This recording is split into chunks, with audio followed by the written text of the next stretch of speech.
দাঁড়ান একটু ভাইয়া।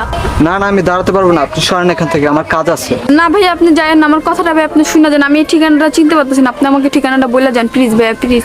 আচ্ছা দেন ঠিকানা, আমি বলে দিচ্ছি।